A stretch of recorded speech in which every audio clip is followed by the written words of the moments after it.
কোন টাইমে সন্তান পেটে নিয়ে প্রেগন্যান্ট একজন মা উপর দিকে হাত উঠালে রব বলেছেন যুদ্ধের ময়দানে রক্তস্নাত সময়ে একজন মুজাহিদ উপর দিকে হাত উঠায়া দোয়া করলে যেভাবে কবুল হয়ে যায়, একজন গর্ভবতী মা সন্তান পেটে নিয়ে আসমানের দিকে হাত উঠালে আরো দ্রুত গতি। কিন্তু মায়েরা জানেন আজকালকে মায়েরা বাচ্চা দেওয়ার এক সপ্তাহে রেডি হয়ে যায় কোন হসপিটালে ভর্তি হবে। কথা বলেন নাকি? বাচ্চা কেমন হয়েছে লাইভ করবে। ওরে আল্লাহর দুনিয়া, সন্তান ভালো হওয়ার তো সম্ভব নয়। সুতরাং এখান থেকে আমাদেরকে বেরিয়ে আসতে হবে। মা যদি ভালো হয় সন্তান ভালো হবে। 2 নম্বর হচ্ছে ওমর ফারুক বলছেন সন্তান জন্ম নেওয়ার পরে 2 নম্বর কাজ হচ্ছে সন্তানের জন্য ডান কানে আযান দিয়ে বাম কানে ইকামত দিয়ে তার জন্য একটা সুন্দর নাম রাখা। কারণ নামের একটা প্রভাব আছে, নামের একটা আসর আছে। রাসূল পাক মাঝে মাঝে মানুষের নামকে পরিবর্তন করে দিতেন। আমরা এখন আরবি নাম রাখি, ভালো আমরা আরবি নামের প্রতি দুর্বল, আরবি নাম রাখি, এটা ভালো কাজ। সব আরবি নাম তো আর ভালো হওয়ার কথা না। কারণ শুকুর যেটা শুকর ওটা তো আরবিতে একটা নাম আছে নাই না। আরবি রাখতে গিয়ে যদি বলেন কোরআন থেকে রাখছি খিনজির, ছেলের নাম কি রাখছেন? কোরআন শরীফ থেকে রাখছে, কোরআনের আয়াত থেকে কি রাখছেন? খিনজির রাখছে। তো আপনি শুকরের নাম রাখলেন। নামের অর্থ কি? নামের মৌলিকত্ব কি তা দেখে আপনি নাম রাখবেন। মনে রাখবেন নামের একটা বিশাল প্রভাব আছে, যে প্রভাবের কারণে বাচ্চার ব্রেইন ভালো। কথা বুঝতে পেরেছেন?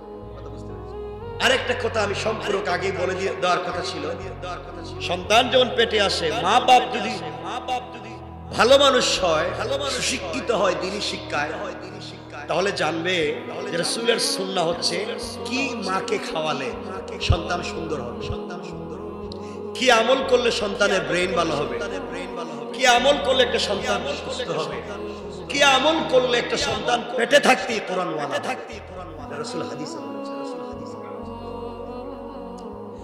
1 নাম্বার মা নির্বাচন করা, আর 2 নাম্বার হচ্ছে সুন্দর নাম রাখা এবং সন্তানের ডান কানে আযান দিয়ে বাম কানে ইকামত দেওয়া। দুর্ভাগ্য হচ্ছে আমরা তো আযান অনেকে দেই না। আমাদের ঝুশের ঠেলায় আযান দিই কই? বাড়ির গেটে, না হয় হসপিটালের দরজা। ওখানে আযান দেওয়ার তো কথা নেই, কথা হচ্ছে আযান দিবেন কানে। কোথায়? 3 নাম্বার হলো সন্তানকে দ্বীনের তালিম দেওয়া, উপযুক্ত মানুষ হিসাবে গড়ে তোলা। যুবক বলছে, তরুণ বাচ্চা বলছে খলিফাতুল মুসলিমিন, তাহলে তো আপনারা আমাকে শাস্তি দিতে পারবেন। ও কেন? ওই তিনটার একটাও আমার বাপের কাছে নাই। বাপ একজন ভালো মা নির্বাচন করেনি, বাপ আমার জন্য ভালো একটা নাম রাখিনি, আর বাপ আমাকে দ্বীনের শিক্ষা দেয়নি। সুতরাং বাপই আমার হক আদায় করে নাই। এখন বাপের কি করা লাগবে এটা আমি বুঝি। কথা কি বুঝতে পেরেছেন আমার? সুতরাং আপনাকে সন্তানের হক আদায় করেন। সন্তান আপনার আমার হক আদায় করেন। বলেন ইনশাআল্লাহ। সন্তান যখন যা চায় তা দিবেন না। সন্তানকে বুঝেন, সন্তানকে বুঝেন। আল্লাহ রাব্বুল ইজ্জত ওয়াল জালালের পয়গম্বর, আখিরি জামানের নবী, সরকারে কায়নাত, দু জাহানের সরদার, নবী রহমত জনাবে মুহাম্মদ রাসূলুল্লাহ সাল্লাল্লাহু আলাইহি ওয়াসাল্লাম জানিয়ে দিয়েছেন, উম্মতেরা দুনিয়ার জমিনে তোমরা যদি জান্নাতে সন্তান পেতে চাও, আমি রাসূল সাল্লাল্লাহু আলাইহি ওয়াসাল্লাম সন্তান লালন পালন করতে গিয়া যে আদর্শের কথা সমাজে বলে দিয়েছি, তোমরা যদি সেই আদর্শকে ফলো করে সন্তানকে দুনিয়ার জমিনে বড় করতে পারো রে, এই সন্তান পুরা পরিবার পুরা বংশের জন্য নাজাতের কারণ হয়ে যাবে। পড়েন সুবহানাল্লাহ। এতগুলা বলার কারণ কি জানেন? এতগুলা বলার কারণ হচ্ছে যদি 3টা শিক্ষা দিয়ে সন্তান বড় করতে পারেন, মা ভালো করেন, সন্তানের কানে আজান দেন, ভালো নাম রাখেন, সন্তানকে সুশিক্ষা দেন, তাহলে এই সন্তানের নাম হলো নেক সন্তান। নেক সন্তান বলেন না, সবাই বলেন কি সন্তান? আবার বলেন নেক সন্তান। এই সন্তানকে বলতে হবে না বাবা তুমি আমার জন্য এটা করো, তুমি আমাকে এটা নিয়ে এসো, তখন সন্তান তার দায়িত্ব দূর থেকে এটা করবে। নেক সন্তান যদি এমন সন্তান, এই তিন হক যারা আদায় করতে পারবে, নেক সন্তান জন্ম দিতে পারবে। রব বলেছেন আমি ওয়াদা দিলাম, এবং নেক সন্তান যুদ্ধ করা লাগবে না, গোটা দুনিয়া তার হাতে উঠায়। এত আসতে বললেন, আসতে বললেন। আল্লাহ রাব্বুল ইজ্জত ওয়াল জালাল কোরআনে কারীমের 18 নম্বর পারা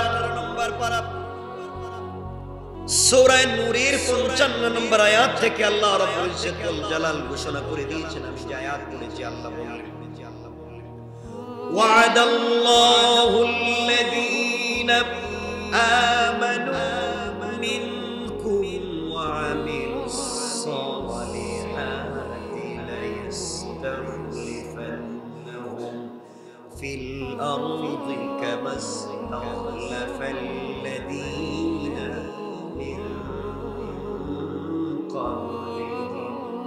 আল্লাহ রাব্বুল ইজ্জত ওয়াল জালাল বললেন তোমাদের মধ্যে যারা বিশ্বাস স্থাপন করেছে, তোমাদের মধ্যে যারা বিশ্বাস স্থাপন করেছে এবং নেক আমল করেছে, নেক সন্তান হয়েছে, এই তিন শিক্ষার মাধ্যমে যারা দুনিয়ার জমিনে নেক সন্তান হবে, আল্লাহ রাব্বুল ইজ্জত ওয়াল জালাল বললেন এমন সন্তানকে আমি আল্লাহ দুনিয়ার জমিনে দিব তিনটা পুরস্কার, আর ইন্তেকালের পরে হিসাব ছাড়া তাকে জান্নাতুল ফেরদৌস। পড়েন সুবহানাল্লাহ।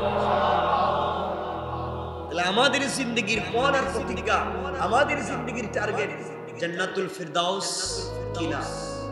বলেন জান্নাতুল। সবাই বলছেন না কেন? আমরা কি জান্নাতে যেতে চাই কি চাই না? আপনি ভাবছেন আমি তো আরো কিছুদিন পরে ইবাদত শুরু করব। আরে ভাই, কত জওয়ান মানুষ মরে যাচ্ছে, সকালে দেখা হচ্ছে বিকালে নাই। কত মানুষ বিয়ের কাপড় কিনতে গিয়েছে, রাস্তায় রোড অ্যাক্সিডেন্ট করে মারা গিয়েছে। কত মানুষ বউ উঠাতে গিয়ে সে নদীতে ডুবে মরে গিয়েছে। কত মানুষ গোসল করতে গিয়েছে, ওখানে হার্ট অ্যাটাক হয়ে মরে গিয়েছে। সেটা নাই? তুমি আজকে বৈশ্বিক এই দুনিয়ায় আপনি খবর নেন, দেখবেন হার্ট অ্যাটাক, ব্রেন স্ট্রোকে অধিকাংশ জওয়ান মানুষ মারা যাচ্ছে। কথা বলেন না, অধিকাংশ জওয়ান মানুষ। এই জন্য আল্লাহ রাব্বুল ইজ্জত ওয়াল জালাল বলছেন সন্তানকে যদি কয়টা শিক্ষা, কয়টা? এক নাম্বার, সন্তান নির্বাচন করার আগে নির্বাচন করতে হবে শ্রেষ্ঠ। বলেন না শ্রেষ্ঠ। দুই, ভালো নাম এবং সুন্নত, ডান কানে আযান বাম কানে ইকামত। কারণ জন্মের সাথে সাথে আপনি সন্তান থেকে শয়তানকে দূর করে দিলেন আযানের মাধ্যমে।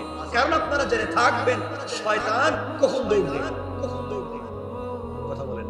যখন আযানের আওয়াজ শুনে শয়তান কি করে? দৌড় দেয়।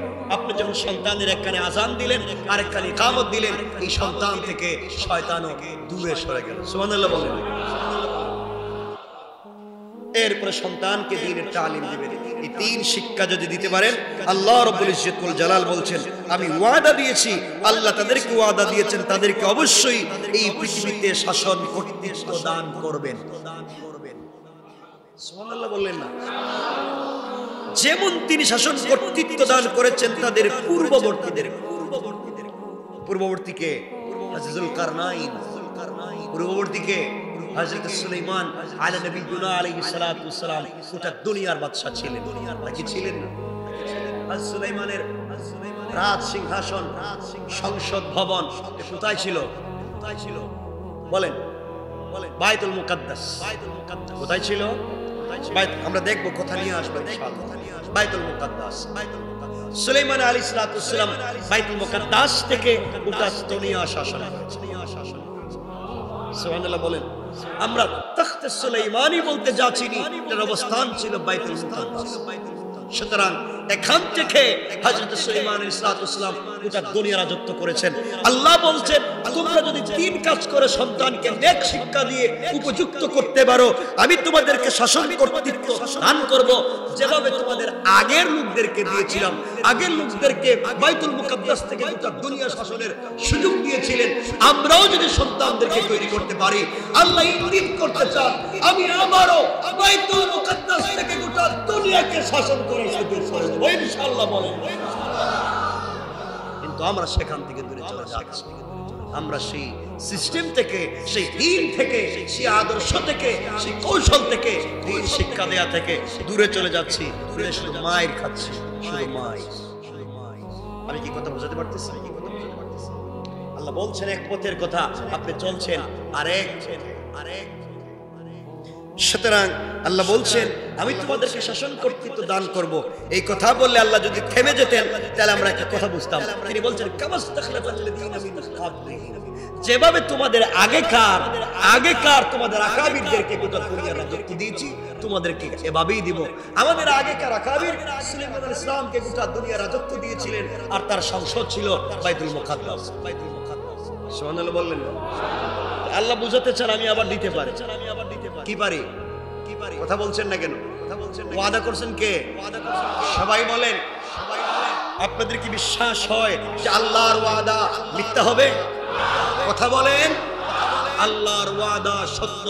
সূর্য একদিন ডুবে যেতে পারে, সূর্য একদিন ধ্বংস হয়ে যেতে পারে, আসমান জমিন ভেঙে চুরে চুরমার হয়ে যেতে পারে, কিন্তু আল্লাহর একটা কথাও দেখছে না।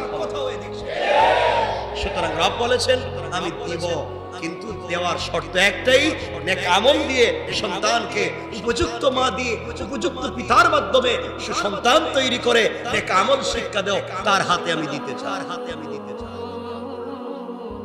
আমরা সে পথে যাচ্ছি।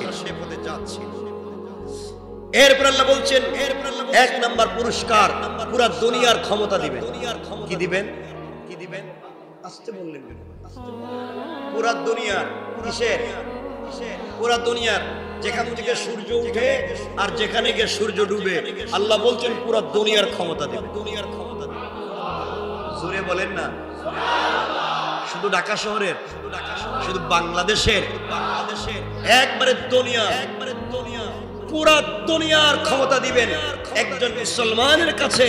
যেই সন্তানকে নেক সন্তান গড়ে তুলতে পারবেন, আল্লাহ বলছেন ওয়াদা দিব, অল্প অল্প করে নয়, অর্ধেক করে নয়, পুরা দুনিয়া দিব। তো আবার ওই জায়গায় দিব যেই জায়গায় তোমাদের পূর্ববর্তীদেরকে দিয়েছিলাম। সুবহানাল্লাহ। কথাগুলো বুঝবেন। এক পুরস্কার কয়টা বললাম? একটা দিলাম। কয়টা বললেন? একটা। দুই নাম্বার পুরস্কার আল্লাহ বলছেন ওয়ালা ইউমাক্কিনান্না লাহুম দীনাহুল্লাযী তাদালাহুম। আল্লাহ রাব্বুল ইজ্জত ওয়াল জালাল বললেন আমি তাদেরকে দুই নম্বর যে পুরস্কার দান করব, তিনি অবশ্যই সুদৃঢ় করবেন তাদের ধর্মকে। আল্লাহ রাব্বুল ইজ্জত ওয়াল জালাল বললেন আমি গোটা দুনিয়ার ইসলামের পতাকা যে কারো হাতে দিতে পারি না, যে মা সচ্চরিত্রবান ছিল না, যার বাবা আদর্শবান ছিল না, যার মা দ্বীনের পথে চলতো না, যার বাবা দ্বীনের পথে চলতো না, এমন সন্তানের কাছে আমি আল্লাহ দ্বীনের পতাকা উঠিয়ে দিতে পারি না। যে কারো কাছে আমি দ্বীনের পতাকা উঠিয়ে দিতে পারি না, আল্লাহ বলেন ওয়ালা ইউমাক্কিনান্না লাহুম দীনাহুল্লাযী তাদালাহুম। আমি আল্লাহ গোটা পৃথিবীর ইসলামিক রাষ্ট্রের গোটা দুনিয়ার মধ্যে ধর্মকে সুদৃঢ় করে ইসলামের পতাকা ওই সন্তানের হাতে তুলে দিতে চাই। আল্লাহু আকবার। আপনি কি চান? দুনিয়ার ক্ষমতা পাচ্ছেন দুনিয়ার, আর ইসলামের পুরা দুনিয়ার ইসলামের ঝান্ডা পাচ্ছেন, ইসলামের পতাকা পাচ্ছেন এমন সন্তানদের কাছে, যে সন্তানকে তিনটা সিস্টেম করে যদি পৃথিবীতে নিয়ে আসা যায়। আপনাদের কি যারা বিয়ে করেন নাই, যারা বিয়ে করেছেন তো আপনারাও পারবেন, যারা বিয়ে করেন নাই আপনার কি মনে আসা নাই যে আমি এমন একটা সন্তান নিয়ে আসবো, ইনশাল্লাহ আমার সন্তান একদিন পূর্ববর্তীদের মতো এই জমিনের কর্তৃত্ব গ্রহণ করবে।